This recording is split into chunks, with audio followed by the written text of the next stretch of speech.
নমস্কার, আমি ডক্টর অরবিন্দ শীল। জিহাদি পিসি কিন্তু বাংলাদেশের চিন্ময় স্বামীর কথা বলেননি। তিনি কিন্তু ভেবেচিন্তে হাদির কথাই বলেছেন। কারণ চিন্ময় স্বামীর কথা বললে সেটা বাংলাদেশ সরকারের বিরুদ্ধে মানবাধিকার লঙ্ঘনের একটা উদাহরণ হতো, আর এক্ষেত্রে সেটা হবে ভারত সরকারের বিরুদ্ধে, অর্থাৎ ভারতে বসে ভারতের বিরুদ্ধে চক্রান্ত। এটা রাষ্ট্রদ্রোহ। যেখানে ইউএন ভারতের সীমান্তে ফেন্সিং করা, যেটা একটা সার্বভৌম রাষ্ট্রের অধিকার, সেটার বিরুদ্ধে কিন্তু তারা রেজলিউশন আনার চেষ্টা করছে। কারণ ওখানে বসে আছে ওআইসি, অর্থাৎ অর্গানাইজেশন অফ ইসলামিক স্টেটসের পাঁচাটা কিছু সারমেয়। যেমন আমরা কোভিড প্যান্ডেমিকের সময় দেখেছি, হুয়ে বসে থাকা ডিরেক্টর জেনারেল বরাবর চায়নাকে বাঁচিয়ে বক্তব্য রেখেছেন এবং প্রথমে এই প্যান্ডেমিককে অস্বীকার করার চেষ্টা করেছেন। কারণ তিনি ছিলেন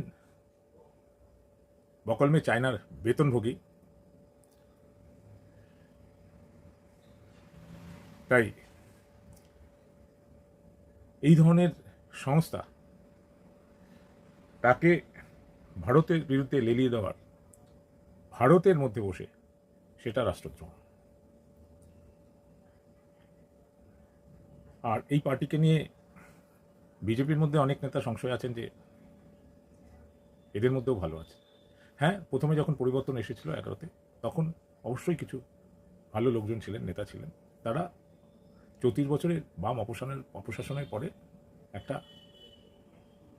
পরিবর্তনের তাগিদা এসেছিলেন, বাংলার এবং বাঙালির রূপরেখা পাল্টানোর জন্য, জীবনশৈলী